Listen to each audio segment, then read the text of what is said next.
to your seat, baby, because this one's a screamer.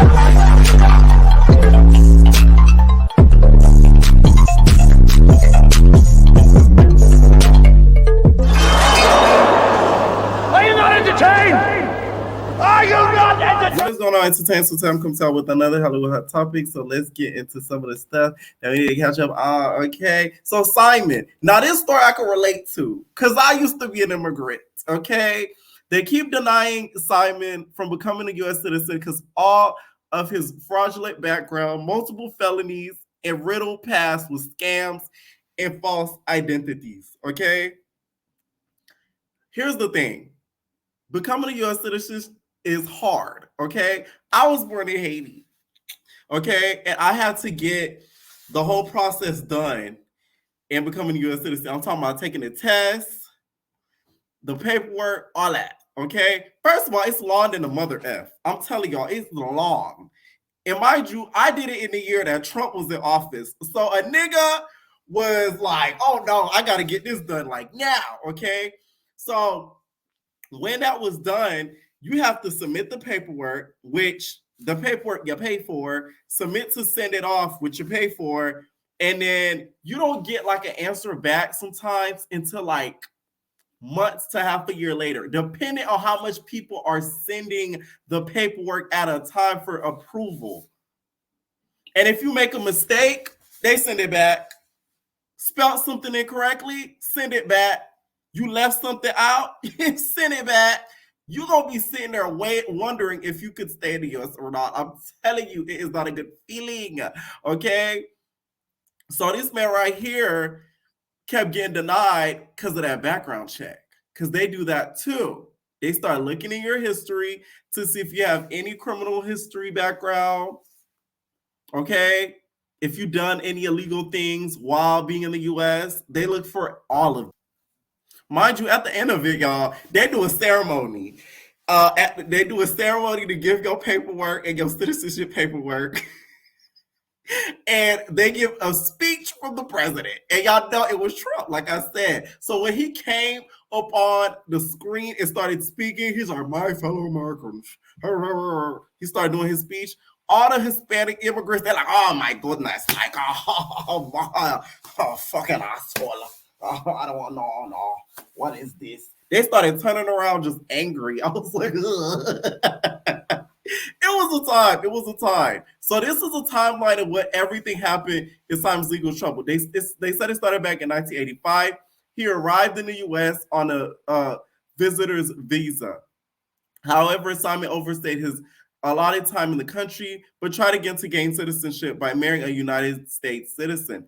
However, the marriage wasn't real. The Immigration and Naturalization Service clocked that tea that his marriage was phony, and they initiated deportation proceedings. So the marriage has to be authentic. You just can't find any Tom, D, and Harry and just think that you're going to make them sign on the dotted line and it works like that. And no, okay? Ain't no common law marriage, none of that. It has to be 100% authentic. Allegedly, Simon left the U.S. on his own accord because the marriage didn't work. He returned a year later with a 6 months of visitor's visa, but again, overstayed his welcome. During his second adventure in the U.S., Simon got busted for bank and credit card fraud on several occasions. He faced felony charges, prompting the U.S. to initiate deportation proceedings for a second time. While the government was working on deporting Simon, he allegedly obtained a green card using a fake identity. Now, this is extremely illegal. I'm surprised he's not behind bars to this day about that. A green card, you guys, is a step below having a citizenship, which, like I said, I do have. So with the green card, you could still stay, of course, in the U.S. You could work, 9 to 5, et cetera, et cetera. That's what I had, which is a residency before you end up getting the actual citizenship, which you have to take the test, background check, et cetera, okay? And submit all that damn paperwork. I'm telling y'all, like, it's a packet. Ain't no little 2 sheets of paper stapled together. Nah, nigga, it's a packet that you got to fill out. While the government was working on deporting Simon, he obtained a green card using a fake identity. He applied for a special agriculture worker immigration program and failed to include his criminal history. The green card got approved, which seemingly allowed him to stay in the U.S. under a false identity. We need another identity, Simon. Okay? My name is Simone Guabadia, okay? Instead of Simon Guabadia. According to the outlet, Simon tried to apply for naturalization in 2016. He wanted to become a full citizen of the U.S. rather than just being a green card holder. However, the government refused to approve his application. They said his temporary resident status was unlawfully granted. I wonder how he was able to get it granted legally. Let me tell y'all something. There are some people that work in the offices that, I think he said he did him one of those. Because, Simon got that mean African money. So he had a little thing in his shirt. He said, you take care of me, okay? I make sure that you are taken care of. Here. And then they took that coin. Because I'm telling you, certain stuff like that, it's nearly impossible for you to get a green light if it's not legally done. I'm just saying. So it's giving bribery, allegedly. Over the last 3 years, Simon has tried multiple times to convince the government to overturn their decision. It hasn't worked, which has left Simon's immigration status in limbo. Allegedly, he's not a citizen, and his green card was obtained under false, fraudulent circumstances. This sounds like the type of court case that would consume a lot of time and money. So if the allegations about Simon's immigration status are true, we should expect to see if the storyline will play out on season 16 of Real Housewives of Atlanta. Filming is expected to start soon. No wonder Portia jumped at the chance to join Bravo. Because guess what? Y'all might need some coin with all this legal trouble. Immigration work and immigration lawyers are not cheap whatsoever, and you can get in a whole lot of trouble for doing stuff paperwork-wise illegally. So I no wonder she jumped at the chance to go back to Bravo. I do sympathize with him, not for the illegal stuff that he did, but being deported back, especially when you've lived here for a minimum amount of time and you see the liberties that you have here versus other countries, I see why he would want to stay. But you going about it and finessing and finagling, thinking that there wasn't going to be a paper trail on your ass is wild to me. And Portia, you need to be a lot more careful because this should open your eyes a lot more, okay? Thank God it's only marriage that she's tied to him with and not a baby, okay? Because God forbid you had a baby. It would have been real bad. And this makes us look and question, was the marriage real or was it common law? Was it a common law marriage? Because Portia's a U.S. citizen, he's not. But now with all this legal stuff looming over him, does that really even matter? Because you've already done fraudulent acts towards the immigration naturalization system. When it comes to immigration, it's a problem that's been a huge problem in the U.S., especially with the recent presidency. So with issues like this coming about, I'm interested to see how they're going to address this in regards to how it's going to be portrayed on Bravo, because they need to do it in a sense that it's responsible and it's not offensive, because a lot of the girlies might get offended if certain jokes are made about him potentially being deported, because a lot of us people, especially us foreigners, have had to deal with this in the past and can relate to this story. So I'm just wondering how they're going to address this. Now, Portia is not a dummy, okay? We've seen this before. I think that Portia's smart enough to make sure that all her coins and ducks are in line, just in case the boat goes down, and I'm not trying to make, no pun intended, the boat goes down in the relationship, and something would have happened where they're not able to be together. Because I just don't see Portia moving to Africa full time. I just don't see her doing it at all. Whatsoever. I think she'll do anything. She'll wear Kenya Moore hair care before moving to Simon to another country. I just, no. I think Portia likes the fame. She likes the clout of being in the U.S. because Portia is that girl when it comes to Atlanta and just being in an American, a little bit of an American icon in reality television. So why would you just up and leave to a whole other country where you might disappear in obscurity? I just don't see her doing that. And when it comes to the scamming and the fraud, my whole thing, let me tell y'all something. Once you become, before you're actually a citizen, you're just a resident here, it's just common knowledge that you know not to do nothing crazy because they will get your ass hard. Anybody who's been a resident before knows this. So it's just the fact that he was slick enough to try certain stuff like that. To me, that nigga has nerve and bigger balls than we know. Fallon has talked about this before in interviews, but everybody was just thinking she's the better baby mom. But now all these things are coming out and y'all confirming these rumors. I'm just saying, okay? Imagine them doing a Real Housewives of Nigeria, like with Portia moving over there. She'll be like, I traded my peach for a June plum. And she's holding the June plum in the middle.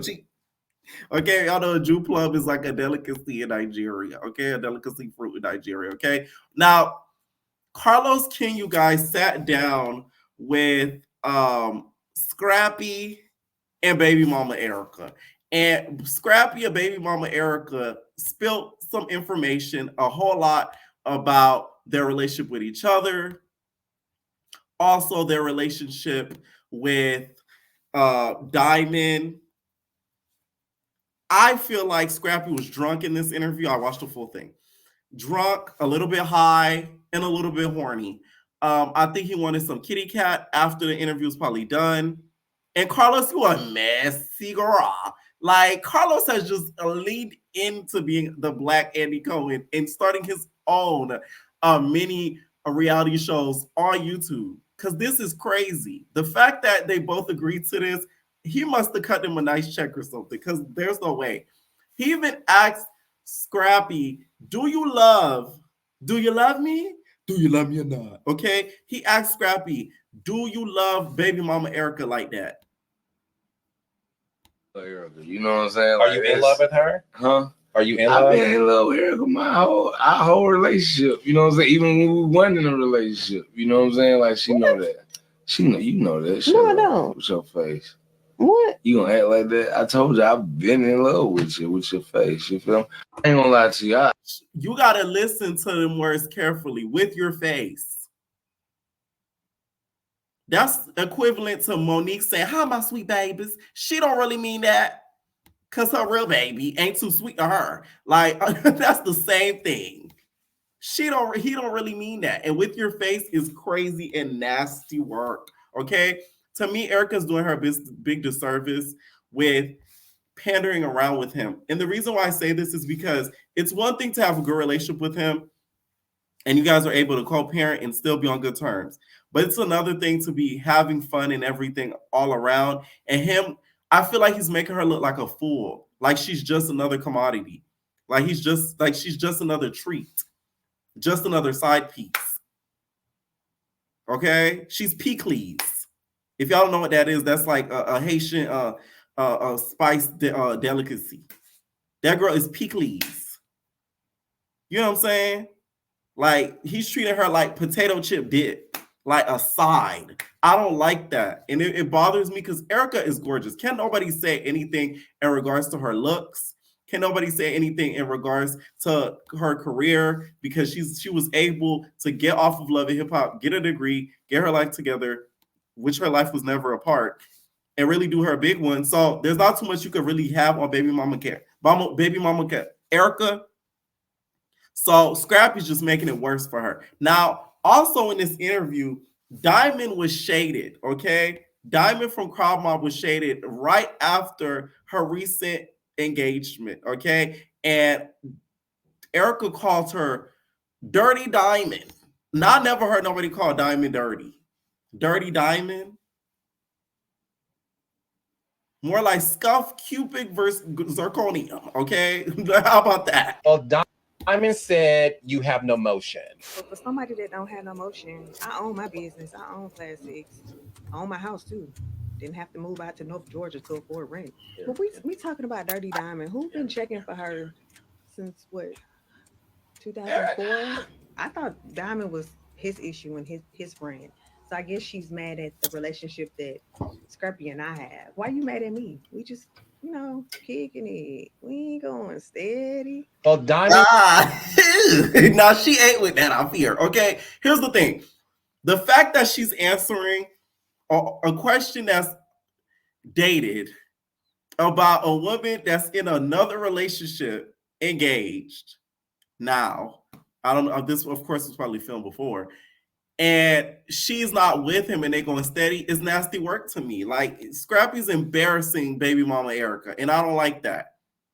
See, y'all got me refer her as baby mama Erica. We used to refer to her as Erica. Now we got to refer you back to baby mama Erica because Scrappy's devaluing you to that name again. It's like ridiculous. Throughout the interview, we also got some tidbits about Shay and her relationship with Shay Johnson and how they're on cordial stances now and their relationship amongst each other when it comes to Imani. I'm just saying, the interview wasn't needed, okay? Now, was it entertaining? Yes. But did you guys need to do that interview, Erica and Scrappy? No. I'm just saying, okay? Now, Tom, you guys from Vanderpump Rules, I know some of y'all probably don't watch it, but I do. It's a show on Bravo, y'all, called Vanderpump Rules. And it's a group of white people, because let's keep it a buck. They only had like one black cast member, and they treated her like crap, and they even tried to get her arrested. But there's a group of white people that work in a restaurant in Beverly Hills, okay? And Lisa Vanderpump, which is a housewife, owns the restaurant.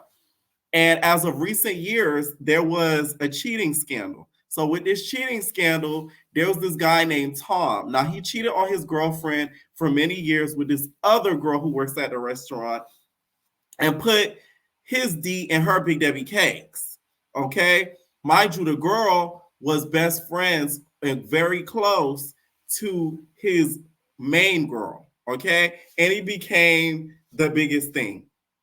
Why? I don't know. They acted as if they've never heard of nobody cheating before. It shocked me to see how big this story blew because I'm like, I get her feeling away because that's somebody close. But you ever heard of Kelly Price? She was a friend of mine. She left with my man. She lied. She cheated. She took all I had. Like, come on. That shows me y'all don't hang around black people. Because, goddamn, you mean to tell me y'all never, like, they acted as if he committed a felony. That's how they acted. They really acted like that. Now, Tom put his foot in his mouth because he compared his cheating scandal to the murder of O.J. Simpson, alleged murder, and then George Floyd, him being unalived.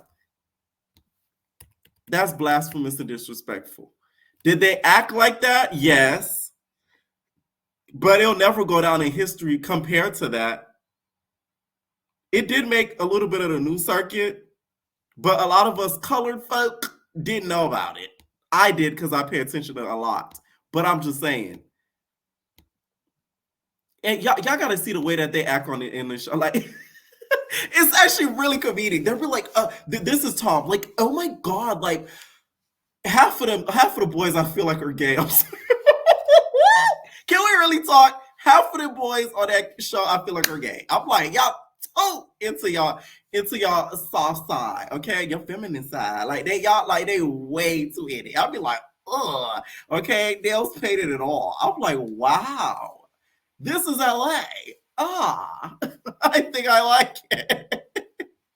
They're like, all I want is a break, man. Like, they keep treating me like crap. Like, I'm so tired of it. Like, they're just treating me like shit. Like, they're exiting me off the group, and you're not even going to give me an apology? Like, what? I'm like, the privilege to me are, like, some of the funniest when they go through hard times. Because, like, this ain't even a hard time compared to what us folks got to go through. Like, damn, girl. Neighborhood Talk says, neighbors, this is very odd. Vanderpump Rules star Tam Sandoval made headlines last year after it was revealed that he cheated on his longtime girlfriend and fellow co-star Ariana. That's how they be too. They be like, Ariana Schwartz. On his longtime girlfriend and fellow co-star Ariana Madix with her bestie. For the fans of the show, it was a huge revelation that sent shockwaves through the social media.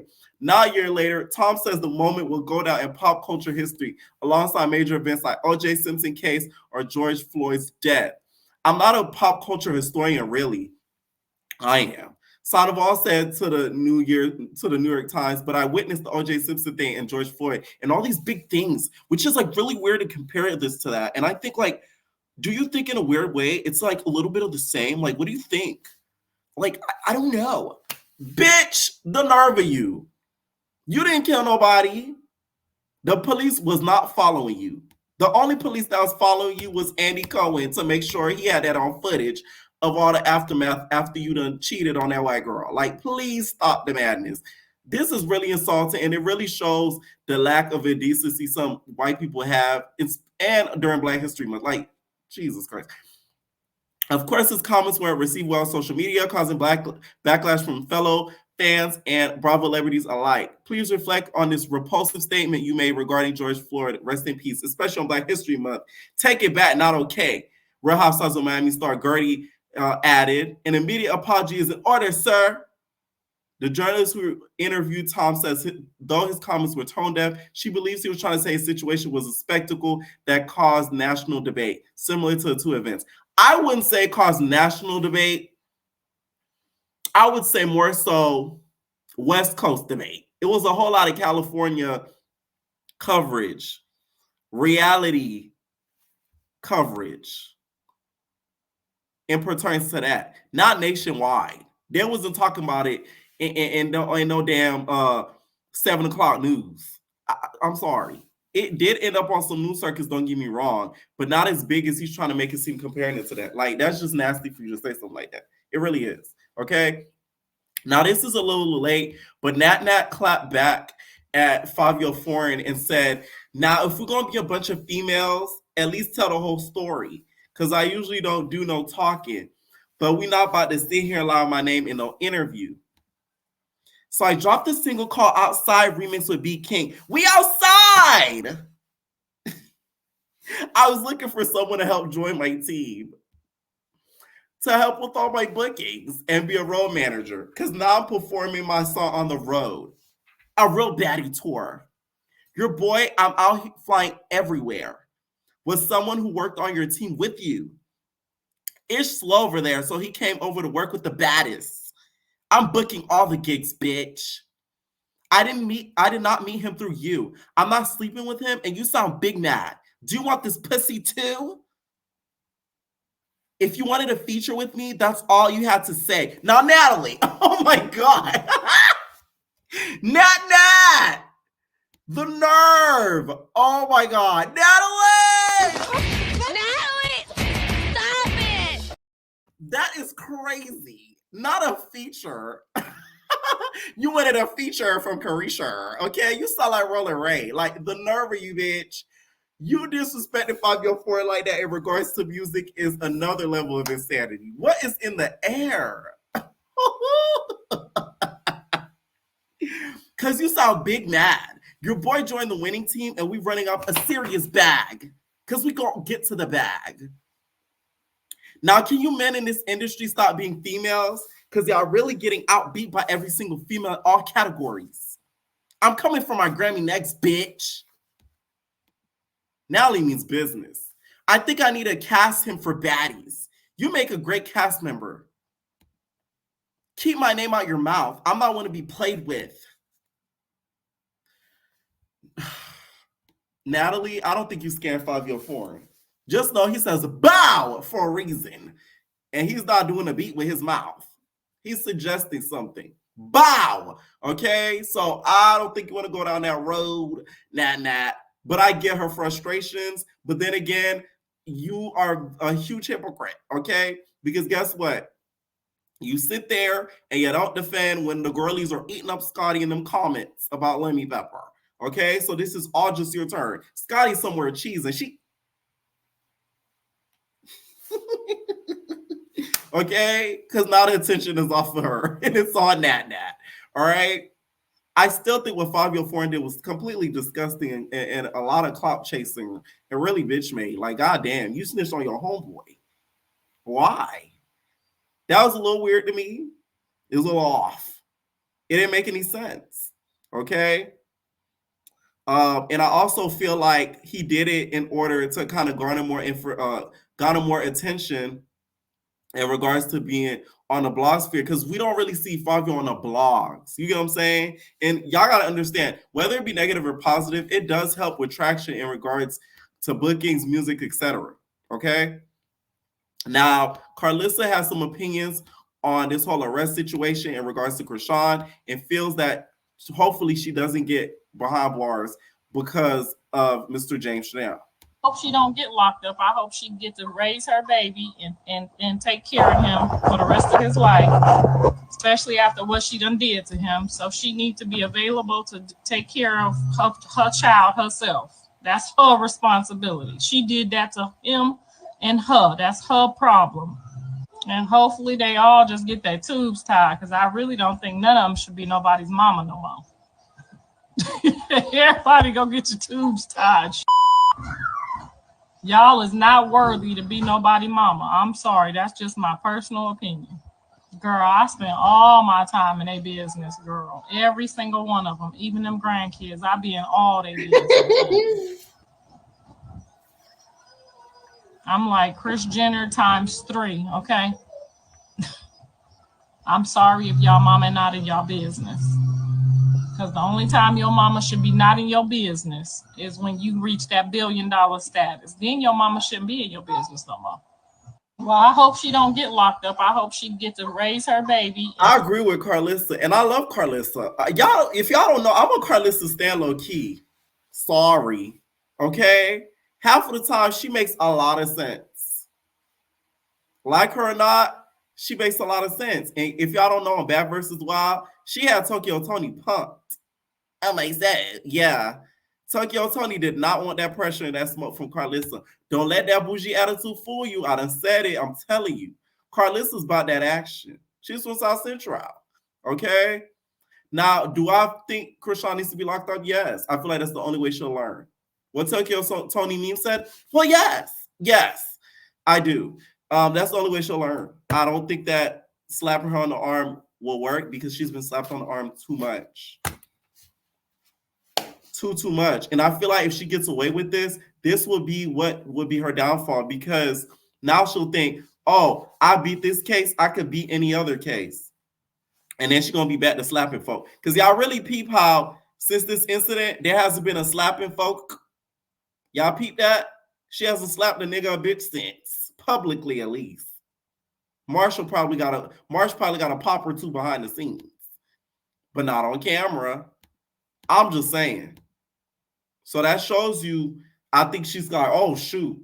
Let me be careful. Okay? Also, you guys, I wanted to get into Eddie Griffin. So he did his stand-up show, and he was making fun of Shannon Sharp and basically called him gay just because of the way he drinks, just because of the way he acts, the way he drinks, etc. Here's the thing. People have not been so bothered by him since the Cat Williams interview. This goes to show you how us black people, and I'm gonna call us black because it's true. We don't start talking about somebody till they start getting that clout and they start getting that fame and they start getting up there. Once they're a little person, it's mum's the word. Who's that? Once the person start getting a little bit of shine, they start getting a little bit of clout, they start getting a little bit of glimmer, they start getting a little bit of shimmer. Then the bitches get intimidated, they start talking shit. That's just how life is. It's disgusting, it's sad. Still using a joke as I think that nigga gay in 2024 is crazy. I'm telling y'all, it's a whole lot of DL niggas everywhere. And it could be your boyfriend. Trust me, I know. Okay? So still using it as a joke is still really sad because you could be saying it and your nigga out here fucking them boys. I done seen it happen in person. Okay? So I just don't know why that's still a joke in this year, in this day and age. And with Shannon, I'm mad at Shannon because you keep clapping back at these niggas. The best way to get these niggas to start going away with these jokes, don't give a reaction or reply back, because guess what? They're going to keep doing it every time to get a reaction and clap back to you. They're using Shannon for clout and clickbait, okay? You should feel like Rashawn right now. Because every time they mention you being gay, every time they mention a joke or they read you about something, you clap back, which further then gives them clout, and we get to talking about them again. Because who the hell was talking about no damn Eddie Griffin before Shannon Sharp? Before he said that about Shannon Sharp? I'll wait. I'm just saying. You waking up these niggas, you realiving these niggas. Sometimes it's best to act like they don't even exist. Before he interviewed Cat Williams, you never saw anything said about the DJ Khaled interview. You saw nothing said about the Corday interview. You saw nothing said about his interview with a whole lot of other people that he did. Nothing. Even Tommy Davidson. But guess what? He did it with Cat exposing everybody, and they're mad at him because he gave the platform for him to expose everybody. He didn't tell them to say all of that. That's what people need to realize. They act as if he gave them a script and said, hey, I want you to expose everybody, okay? I want you to expose everybody. I want you to do that for me, okay, Cat? He never said that. He did it on his own. So why is everybody so mad? Anyways, y'all, DD4L is coming back. And I feel a way about this. 1, 2, 3, 4, 5, 6, 7. Am I making the right decision? 5, 6, 7, 8, head. 2, 3, 4, 5, 6, 7, 8. The star of the hit reality dance show, Bring It. Where superstars Major at dancing. It's a dynamic yet harsh coaching style. Right now, I don't care about their mama. Okay, now this is going to be on Brandon TV. I feel away because it's streaming. It's the streaming TV industry taking over cable television to where now we have to download everything for $5.99 a month. You damn it, Zeus! I'm sick of you. It's because of your bitch ass. We got to deal with this stuff. Not only he's on there, Dance Moms is on there, Smiley's on there, aka Abby. Okay, Abby is on there as well with this show called Madhouse.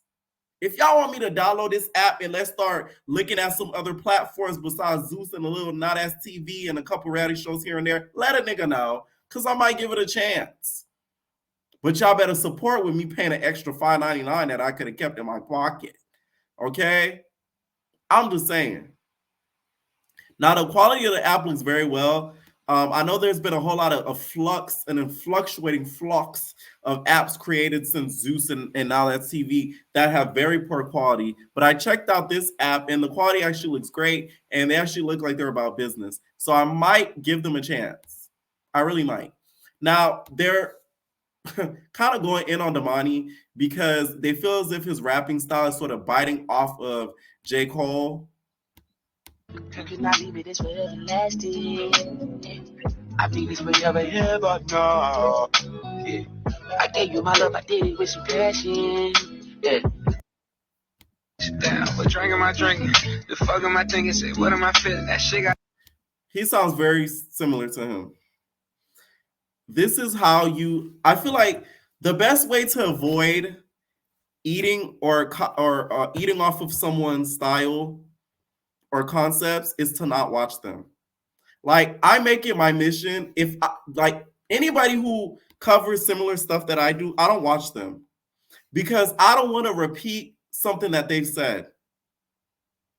I don't want to start saying some of the same things that they say. That's why I'll be like, oh yeah, oh my God, ha ha ha. I came up with this term, that term, that term. It's because like that's off the top of my dome. Like that's why I feel like as a creative, you need to gain inspiration off of your own mindset and your own brain. And you need to do that by not paying attention to people that are similar to you. I'm telling you, like, I feel like that's one of the only ways to be a strong creative. Do not pay attention, do not listen, do not watch. Because it will have an effect on some of the stuff that you say or some of the stuff that you present creatively. Now, him and J. Cole are on cool terms, so I don't think J. Cole even minds that he sounds similar to him, but it is hard to ignore because he does sound very, very, very similar to him. So there is no denying that at all. Okay. Now, Nene, y'all, is worn out after the reunion. Do y'all want Nene to host Baddies again?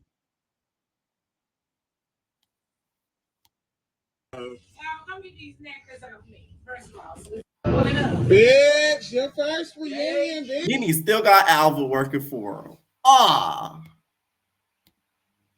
Let me shut up. How you feel, bitch? Stay with me out. I was asleep. I live. How many these necklaces off me? First of all. Nene probably got home. She said, girl, they out here pulling each other weird, bumping each other up. I'm just glad they hit me, child. I think Nene did great. I know I saw some people in my comments say Nene was not a good host. Oh my God. She did great. I'm sorry. Don't be hating on Nene, okay? Not too much on Nene. I think she did great for what she could have. And I think she, to me, had a sense of authority that Janisha misses, to the point where some of the girlies knew not to talk to her a certain way or interrupt her or disrespect her. Because even when she was bringing out the girls and Animax said something slick, Nene looked at it and said, okay, welcome, such and such. It's like she gave her that look like, bitch, watch your mouth. Do you know who you're talking to? That's why I think Nene needs to host again, okay? I think they need to keep her around. Let me know what y'all think down below about some of these topics and wherever babies.